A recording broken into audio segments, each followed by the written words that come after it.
तुम्हाला माहिती आहे का? महाराष्ट्रात एक असं शक्तिपीठ आहे, जिथे आजही आई प्रत्येक भक्ताची हाक ऐकते आणि मनोकामना पूर्ण करते. नाशिक जिल्ह्यातील उंच डोंगर रांगांमध्ये वसलेलं आहे सप्तशृंगी देवी मंदिर हे पवित्र स्थान.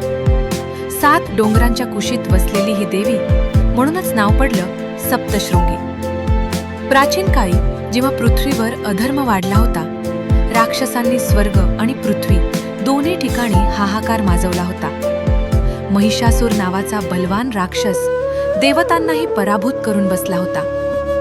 हतबल झालेल्या देवतांनी आदिशक्तीची प्रार्थना केली आणि त्या दिव्य तेजातून प्रकट झाली आई सप्तशृंगी. आईच्या 18 हातांमध्ये विविध अस्त्रशस्त्र होते. डोळ्यात तेज आणि चेहऱ्यावर प्रचंड सामर्थ्य. पृथ्वी थरथरू लागली, आकाश गडगडू लागलं. आईने राक्षसांवर आक्रमण केलं. एक एक करून सर्वांचा संहार केला. शेवटी महिषासुरही आईसमोर पराभूत झाला आणि धर्माचा विजय झाला.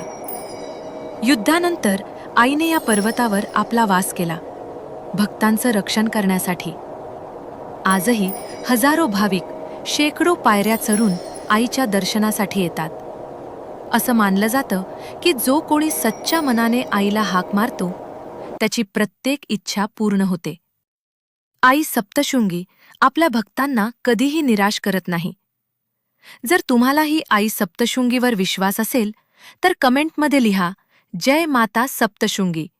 व्हिडिओ लाईक करा, शेअर करा आणि अशाच भक्तिमय कथा ऐकण्यासाठी चॅनल सबस्क्राईब करा आणि लाईक करा जय मा सप्तशृंगी.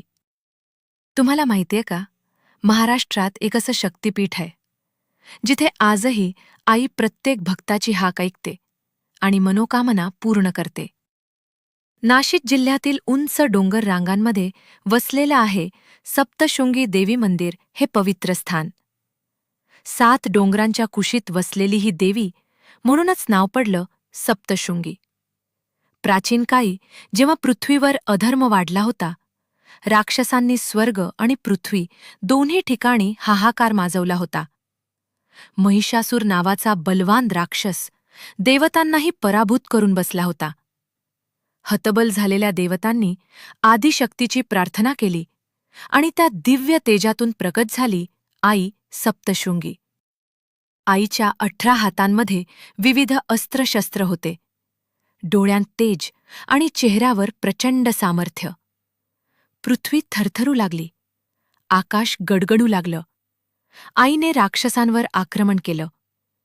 एक एक करून सर्वांचा संहार केला.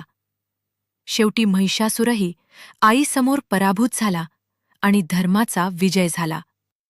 युद्धानंतर आईने या पर्वतावर आपला वास केला, भक्तांचं रक्षण करण्यासाठी.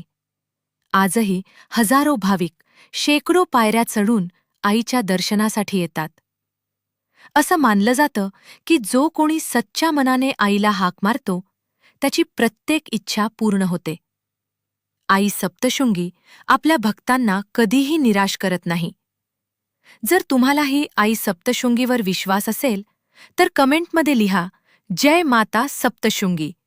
व्हिडिओ लाईक करा, शेअर करा आणि अशाच भक्तिमय कथा ऐकण्यासाठी चॅनल सबस्क्राईब करा